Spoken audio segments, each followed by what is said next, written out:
Welcome to another episode of Code for Thought. Today's episode takes us into the world of insects, mantises to be precise. I was very pleased and privileged to be able to meet with Prof Jenny Read and her colleague Dr Vivek Nityananda from Newcastle University in the UK. They've done some exciting research regarding 3D vision in mantises. Maybe you have already seen some news articles about their work, and if not, look for the metadata for this episode. In short, mantises have a few surprises in store when it comes to visual perception, and this may have some very practical and exciting implications when it comes to applying vision in robotics or generally in software. Jenny, Vivek and I are touching on this in our discussion. And so, here now my conversation with Jenny and Vivek. So hello, welcome to the show, Jenny and Vivek. Maybe we can start with introductions first. Hi, I'm Jenny Read, Professor of Vision Science in the Biosciences Institute at Newcastle University. And I'm Vivek. I'm a BBS David Phillips Research Fellow at Newcastle University at the Biosciences Institute. The reason why we're here is because I found an article in the New York Times about 3D vision in mantises, stereoscopic vision in mantises to be precise. But before we go into the experiment and the excitement around it, maybe we can define what stereoscopic vision is first, and what do we actually mean by that? So stereopsis is used to refer to the perception of depth that we get by virtue of having two eyes. So we have the two eyes that see slightly different views of the world, and that gives you information about how far away things are. It's traditionally been assumed to be found only in humans and similar animals, and so sometimes people define stereopsis as human-style stereopsis with a perception of depth across the scene or curvature or shape. But I try to take a more limited view and just define it as information about distance that you get by having two lines of sight from different eyes to the same point in space. I'd like to understand that difference again a little bit, because, we have depth and then we have distance, or did I get that wrong? No, that's right. Again, the distinction between those two is maybe a bit moot. Humans, for example, are very bad at getting absolute metric distance information from stereopsis. So how far away is this object? 23 centimeters. Our stereo vision is very poor at that, but it's extremely good at detecting tiny boundaries in the depth between objects, even where that depth information is the only thing indicating a boundary, where there's no monocular information about that. So sometimes people have thought of that as very characteristic of stereopsis. And since we're going to be talking about insect stereopsis, that seems to be completely different. So they seem to have rather good metric distance information, but probably no information about that fine depth structure. Is stereoscopic vision, stereopsis, the only way in which you can achieve depth information? Is that the only way that you can actually build this kind of vision field, or are there other ways? Yeah, it's definitely not the only way. There's absolutely loads of cues that we use to get depth and distance information. One obvious one is occlusion. So if you're in front of a building, then part of the building will be hidden from view by your body. So you can use that information to see, to tell which is closer, although that only gives you order, not distance per se. Then there's things like shading or perspective cues. They're sometimes called pictorial cues because artists can use them to give a sense of 3D structure and shape. There's more optical cues like blur or accommodation where you need to focus in a scene. There's so-called aerial perspective, the sort of change in shading. So, distant mountains tend to look fainter and bluer than more nearby objects.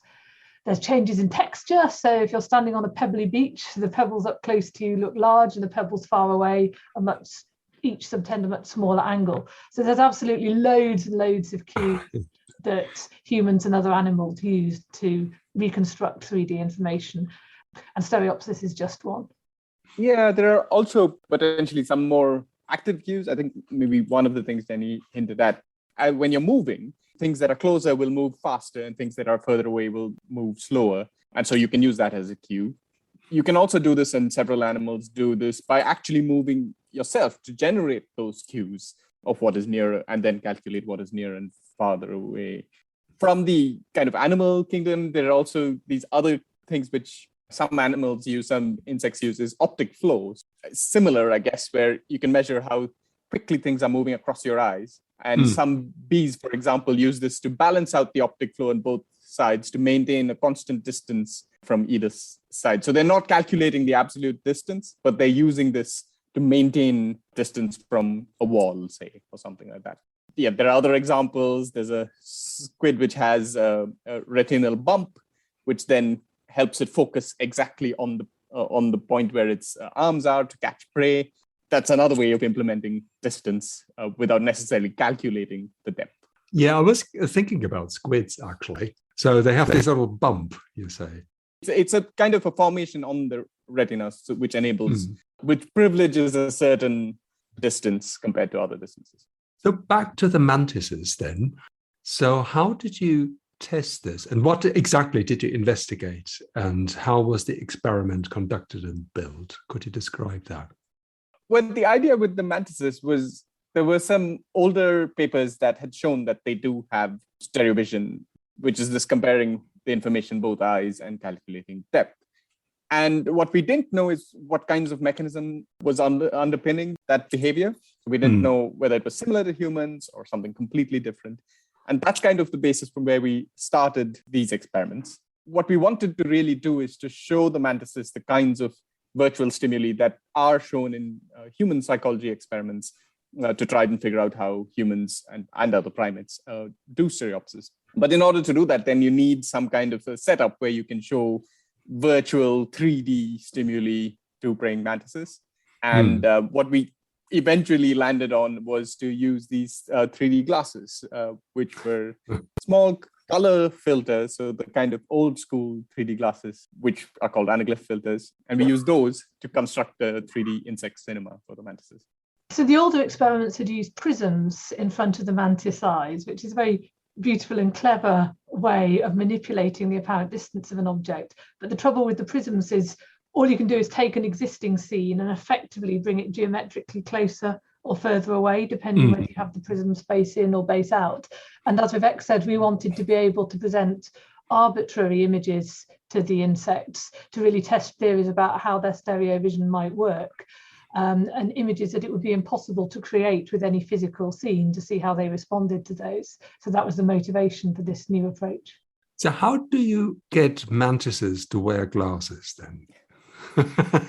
Whether they're prisms or the 3D glasses that we can know from cinemas. You know, if you're the older generation, you probably remember. So I am certainly of the older generation. I remember these 3D glasses with the different colors. How do you make them to wear them? We put them on. So we fix the glasses onto the mantises with beeswax. Okay. And so we put a spot of beeswax on kind of the forehead, if you like, mantises, and fit the filters into that beeswax so that it's held in place that way. And then we give the mantises about a day to get used to that. And then they're kind of ready for experiments after that. So you mentioned that you run the similar depth test that you would run with humans. Did that actually work with mantises? I guess that the first thing that you investigated or wanted to investigate whether they have similar depth perception as we do. Was that actually the case? One of the problems we have with non-human animals is knowing what they're seeing. And some species like monkeys can be trained to give responses which indicate a particular judgment, like, do you see this as near or far? Do you perceive this as moving left or right? But the training is often very long and slow and painful. And we thought it would just be a bit impractical with mantises. So we're using their natural behavior to tell us about what they see. And I think this is why mantids are the only insects where stereoscopic vision has really been proven. It's because they have this natural behavior, which is so useful. And that's their predatory strike. So they strike out with their spiky forelegs when they think prey is within range. And they won't strike at anything that they think is too far away to reach. So we could show them virtual objects on this 3D cinema that Vivek's just described. And if they reach out and try and catch the prey, that's telling us that they think it is floating in front of them within their catch range. One of the problems we have is that if they don't strike, we don't know if they perceive it at a different distance, or they don't perceive it at all, or they see it within the catch range, but something about it spooks them and they decide not to attack it. So we always have to design our experiments with that in mind. What we started off trying to do, like you said, was to use these stimuli that were used in human experiments and try to see whether it was the same mechanism. Once we had shown, as Jenny was saying, that they were trying to strike at these stimuli that were actually too far away to capture, that was kind of the proof for us that these glasses were working, that the mantises were using stereoscopic information and trying to catch things that we could fool them into believing were nearby. And that was kind of the first step that we'd shown that this whole setup works, and we can progress to ask more detailed questions. Then the stimuli that we switched to after that were these stimuli that consist of several small black and white dots that consist of a pattern which then if you have to spot a stimulus within that pattern, you really, in humans at least, have to match this pattern of white and black dots across each eyes to be able to then calculate the depth. So what we were interested in seeing is whether the mantises were also doing this matching of the black and white dots across the two eyes. I think in one of the videos that I saw that we're going to share on the episode metadata was that you also looked at the nerves and the nerve paths of the mantises and how that is being stimulated during what they see or what we think they see. How did you do that, and what was the outcome of that? That was work done by our colleague, Dr. Ronnie Rosner, who is a very talented insect neurophysiologist. And he did these really difficult and demanding experiments where he recorded electrical activity from individual neurons of the mantis brain. And he used sharp intracellular electrodes. So it was very challenging because you're trying to get this very fine glass fiber into a tiny nerve cell within the mantis brain. But once you succeed, you can not only record the electrical activity, you can then subsequently stain the neuron and reconstruct it. You can see where it connects to in the mantis brain. And Ronnie was able to do that for several neurons, and he recorded their activity while he showed stimuli which were rather similar to those that we used in the experiments. They were a little bit different because we wanted to avoid some possible confounds. We wanted to learn as much as possible about the response of the neuron. And because Ronnie was recording the brain activity, we didn't have to worry about presenting something enticing to the mantis. Whereas in the behavioral experiments, because we needed them to strike, we always had to create something that looked tasty. And Ronnie didn't have that restriction. So yeah, he shed some fascinating light onto the neural basis of mantis stereopsis. And I think for me, there were two big takeaways. One was how similar the basic computation was from what we know from mammalian stereopsis. So it's a very simple computation in many ways. You have input from the left eye, input from the right eye, add them together and apply some nonlinearity, like square it or raise it to the power 4. And the effect of that is to make it a bit more like an AND calculation. It gives a much stronger response when you have input from left and right eye at the same time. The big difference, which we may get onto, is the nature of the inputs from left and right eye. And there, I think that's the difference between insect and mammalian stereopsis. So that was one takeaway for me. And we were able to model the responses of these neurons quite successfully using a model of that structure that was originally developed for cat visual cortex. The other takeaway for me was just how many neurons Ronnie was able to identify. So because he did this clever anatomical reconstruction, he could say exactly what neuron class he was recording from. Rather than finding that every neuron he recorded from that was binocular and tuned to distance had the same shape and connected the same brain areas, he found multiple different classes of neuron with really different connectivity within the brain, but they were still binocular and responded best to objects at particular distances. Some of them were what we call feed forward. They seemed to be taking information from more peripheral areas of the brain in what's called the optic lobe and delivering it to the central brain. And that sort of made sense. We'd expected that. But Ronnie also found neurons that collected information from central brain and seemed to deliver it back to very early visual areas. So we'd call that feedback.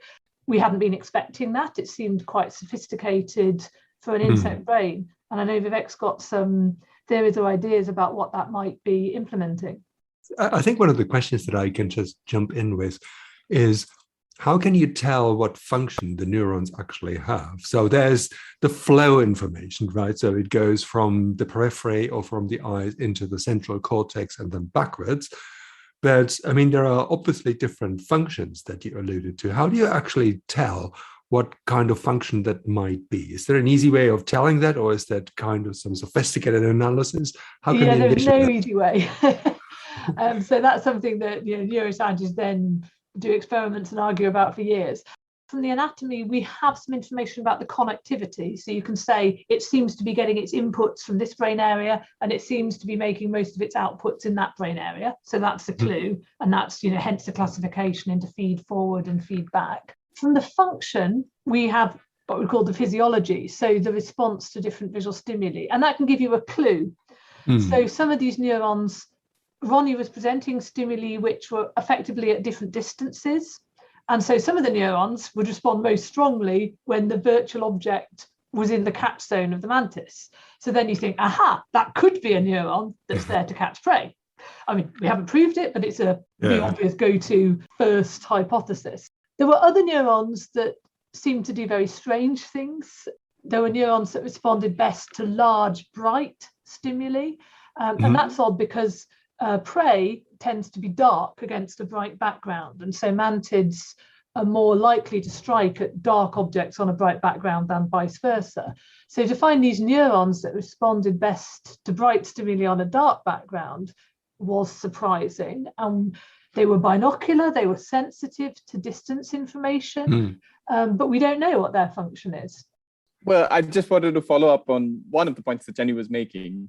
Then you have these feed-forward neurons as well, which go from the central brain back to the optic lobes in the mantis. That there were these neurons which were feedback neurons starting from the central brain and going towards the optic lobes. And again, we have some speculations about the function of these neurons, which, as she said, we can't prove. And that is that they might be involved in something which is a more attentional mechanism, which is controlling where in depth the mantis might be actually paying attention to, and kind of maybe even enhancing the response to a stimulus at those particular distances, for example. So what I'm doing now is inspired by that, is to actually run some behavioral experiments to see if mantises are capable of deploying their attention in 3D depth. Let's go back to the original experiment, because you've shown some stimuli that would work for humans. So that's my understanding, and sort of tested it on mantises. So what was the surprise, actually? Do mantises perceive 3D as we do, as humans do? What was it actually that was surprising in this? One of the things that we went in thinking about is this idea that for humans to see depth, you need a match in the patterns that the two eyes see. You test these with these really abstract patterns of black and white dots that I was talking about. But the black dots in one eye match the black dots in the other eye, and the white dots in one eye match the white dots in the other eye. And that's crucial for humans to then see depth. The key thing is that there's a match, but it's slightly shifted in both eyes. What you expect then, at least in humans, is that if you remove this match, and now there's just no match across the two eyes of what dots each eye sees, you wouldn't see depth. And we actually ran these experiments with human participants, and they couldn't see depth in those stimuli. But the surprising thing was when we did run this with mantises, they did manage to see depth when there was a match. When there was a match and you shift it across the two eyes, they tried to catch the stimulus thinking it's nearby. But when we removed the match, they were still striking as if the stimulus was nearby.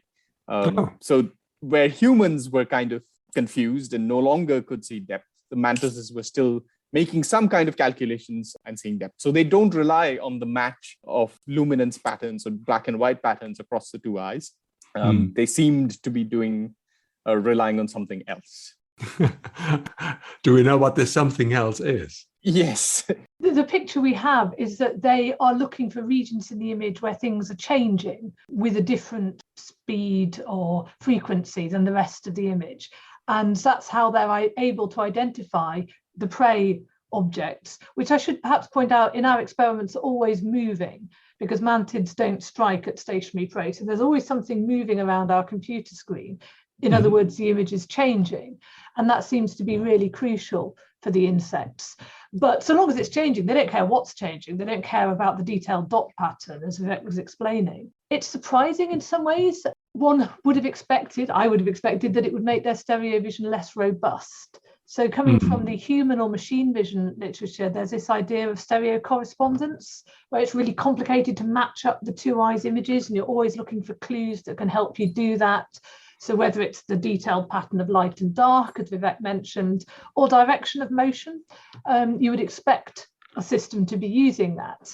And it was very surprising to me that the Mantis was so insensitive to all these details. In fact, I've even called it stupid stereopsis rather rudely, because it seems like a very bad idea to ignore all that information. But I think actually it may be stupid in one way, but it's also very simple and very robust. It really simplifies the processing, and yet clearly works well enough for them in practice. Yeah, no, I think that's a nice segue into the next question, because obviously humans have a bit of a bigger brain, one hopes, as a mantis, and we have stereoscopic vision, we perceive depth, and yet here we are, we have mantises who are a lot smaller and seem to be doing quite well as well in order to catch prey. They're very successful in doing that. Do we really need this big brain of ours to actually see what we see, or can we get away with less? I wanted to add on to what Jenny was saying is in terms of it being a stupid stereopsis. Another way of thinking about it is that it's a very efficient stereopsis. So it's making the best use of your resources in a way. And I think the question you asked is it's a really great one, because it's the main thing that I ask in a lot of my research when I compare how insects do things to how humans do things. Insects often do have these smart, efficient solutions, which makes the best use of their brain power, which, as you said, was really much lower than our brain power. Sometimes when I often think of human cognition, it's also that humans might often be using the exact solution, but using simple solutions as well. The fact that we're capable of more complicated solutions doesn't mean that we don't use simple solutions as well. And so there might be something for us to look for, even in human perception, of when do we use the more complicated ways of doing things and when do we use simpler ways of doing things. But then again, I think it's what you're gaining out of it. Again, for the insect, it has something that does the job, and that's a great way. For evolution to have set things up for them.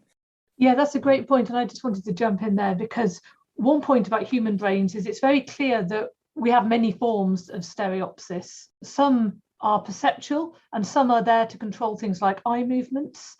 And it's possible that some forms of human stereopsis are much more like the insect system than the kind of conscious perceptual stereopsis that we have. We definitely do have a really complicated form of stereopsis that I do think insects don't have. As I mentioned, we perceive these very subtle, fine distinctions in depth across an image. It's the sort of thing that helps you thread a needle. If you ever try doing that with one eye closed, it's pretty hard.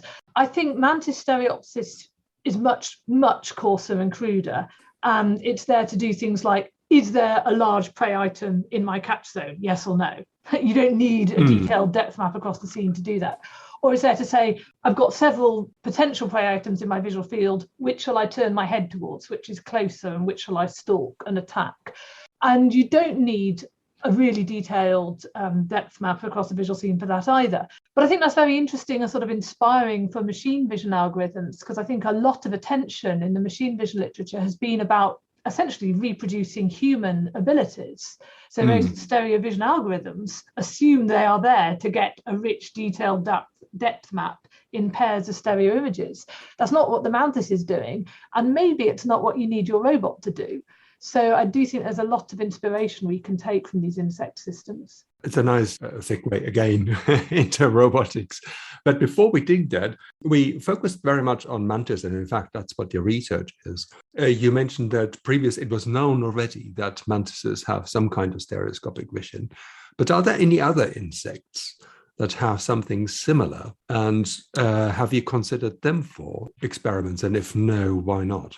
It's not been proven in any other insects. We do know it from one other invertebrate, and that's something we know relatively recently, and that's the cuttlefish. And so we know that cuttlefish, and someone actually did a similar experiment where they put 3D glasses, color filters on the cuttlefish and tried to see how it catches prey. And they found that there is stereopsis there as well. So now we know there are two invertebrates.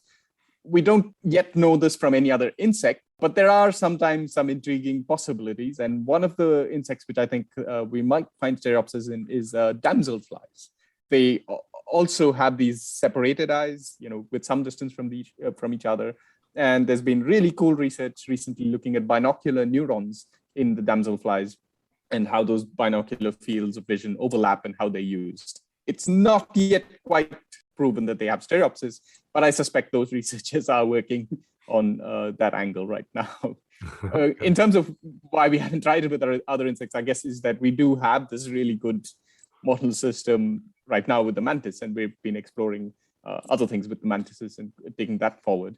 One smoking gun, as it were, is that many animals, including insects, have a substantial binocular overlap. And you've got to ask yourself, why would you bother wasting scarce neural resources viewing the same region of space twice if you were not going to use it for stereopsis? Now, stereopsis isn't the only possible answer. If you're nocturnal, for example, you might be trying to improve your contrast sensitivity. But if you're a diurnal animal with a binocular overlap, that seems pretty suggestive to me. What you're saying is there is the potential that actually a number of other life forms might be able to have stereoscopic vision. We just haven't explored it yet. And so the mantis, because it's been known already. Because of its great behavior, because it stays still and attacks. It certainly does. Damselfly is flying to attack something. I mean, that's much harder to do an experiment on. I should also say that what's exciting about that it could be present in other life forms, is that we could also find different forms of stereopsis in those other insects or other animals. What they compare across the two eyes could be something different from humans, different from mantises, and how they combine it could also be different. Maybe we should move on to robotics, because that's what you mentioned before, and the application of what we can actually learn from the mantis and what you could apply in, say, technical or in software applications. What can we learn from the mantis? That's definitely something I'm very interested in exploring with robotics engineers. It suggests that this idea of relying on temporal change and throwing away a lot of information about the actual luminance profiles of individual images is a winning strategy. As I say, it might initially strike an engineer as a bit stupid, but I think the mantis proves that it can work, and this could be a direction to go after. Maybe the biggest barrier is you need to find an application which is similar to the mantis application, needing to localize in space relatively few, very large objects. The mantis prey is typically around 10 degrees or even larger in some species, 10 degrees visual angle. That's not going to be suitable for all applications. But if you can identify a robotics application where a mantis would do well, then I think that could be really exciting to explore. Ideally, also an application where you're trying to spot something moving. Although, I mean, I'm sure you could tweak it, but the mantis algorithm as it is now relies on motion. I don't know, I'm thinking of even things like just a sensor for how far away a moving object is. I guess most importantly, something that you want to be lightweight, low computational, rather than, having a big supercomputer. Well, doesn't that lend itself then to, while we're talking about motion, whether it's the robotics for vehicles, self-driving vehicles, etc. Is that what you're thinking of, or are there any other applications that you had in mind? It could be. I guess I would think it's likely to be particularly useful in very low power applications. So I'm thinking things like autonomous drones where there isn't the weight capability for a large onboard computer. Something like a self-driving car. I mean, I'm no expert in this, but my understanding is there's enough resources that you can have. Because that's another point perhaps that it's worth mentioning. We've talked so far as if vision's the only way of sensing distance. And I think it's telling that is very widespread in biology. To our knowledge, that's how most animals explore the 3D structure of the world. Even though biology is clearly capable of active sensing, like ultrasound, that we tend to find that only in animals like bats or dolphins, where there's some reason why you can't use vision, because you're out at night or you're in turbid waters where you can't see. If you can see, you use vision. And I assume that's because it's energetically far more efficient to just use the photons that are falling on your eyes rather than send out your own energy.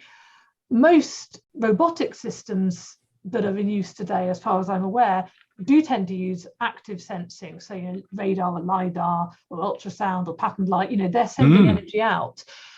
And that's fine if you can afford the energy for that. But I think insect vision may come into its own in really low power, tiny battery applications. That's quite an important point, because you're right that in self-driving cars, we have this kind of active vision, whereas we don't have active vision. We don't send out signals, bats do.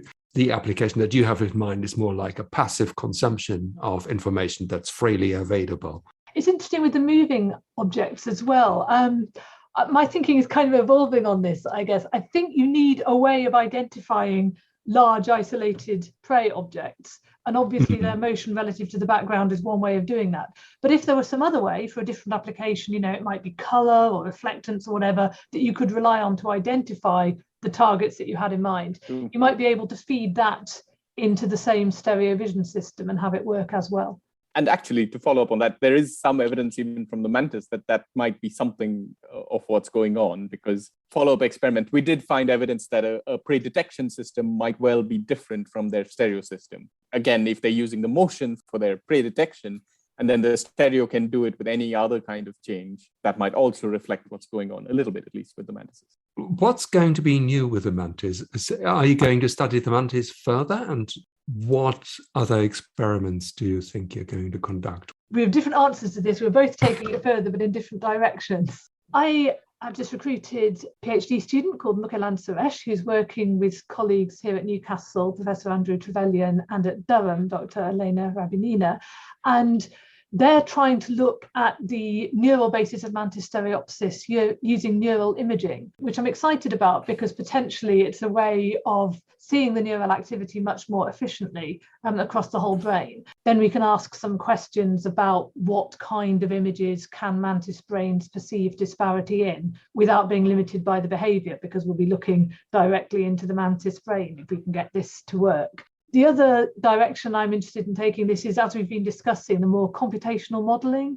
So, trying to build vision algorithms that reproduce mantis stereopsis. And I've done some work on that with my postdocs, Dr. Coordonnées and Dr. James O'Keefe. And I felt I've learned a lot there. Mainly I've learned how hard it is and how ideas that you think are simple turn out to be more complicated to implement in practice. But I'm really interested in pursuing that and trying to build systems out of what we've learned so far about mantis brains. One of the things I'm going after is this idea that, inspired by the neurophysiology that Ronnie Rosner did, is whether mantises are actually capable of attending differently in depth based on the cues that they get. And so I've just actually completed a whole bunch of experiments along with my postdoc, Theo Robert. And these are behavioral experiments. We're trying to look at whether, if mantises are cued with some kind of thing that should attract their attention, does that affect their subsequent choice between two different targets? And does that depend on where in depth the cue was? So we're basically looking at 3D attention with the mantis. Another aspect is the idea that stereopsis evolved in, well, at least humans, but in general, one theory is that it evolves to help you perceive camouflage. And so what I'm looking at, I want to look at, is whether that's true again in mantises or in other systems, is how good are they at actually spotting camouflage, and what are the things that can then fool them, if not just matching the background. One thing that I'm sort of trying to get off the ground is actually looking at mantis head turns rather than their striking behavior. So actually, this is something we've not exploited a lot so far, but they actually show stereoscopic sensitivity to that as well. So if there are multiple objects present, even out of their catch range, they will turn towards the nearer one. And I'm interested in trying to understand how they do that. And I have some theories about how it might be possible to do that in a very sort of crude and cheaty way, where you don't actually solve the stereo correspondence problem and you don't actually have a range of distance sensors across 3D space, which is how I think certainly within the human literature we have thought of that. But I would like to test whether that can actually work in practice. Does it make mistakes? So first of all, I would like to implement that in a simulation and see how well it works, and then really take it to little robots in an arena and see whether the same algorithm performs well there in a real world environment. How would you actually construct a software model? Is it you take different inputs and then you do some kind of data crunching for behavior of the robot, or how can people envisage that? I mean, what we've done so far, talking about a project that I'm working on right now with James O'Keefe, we've been, that's all written in MATLAB.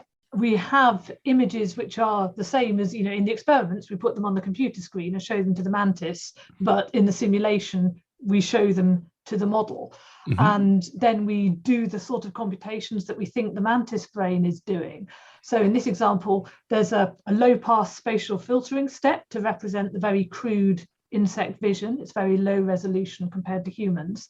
And then we have a high-pass temporal filter, which is implementing this idea that you pick out where things are changing. Whenever the luminance changes, obviously that drives the temporal filter, whereas if things are just constant, you get no response. And then we have the parameter optimization step to ask, can a model of this form account for Vivek's data? It turns out, yes, it can fairly well, so that's great. But there are some interesting effects that I had not expected.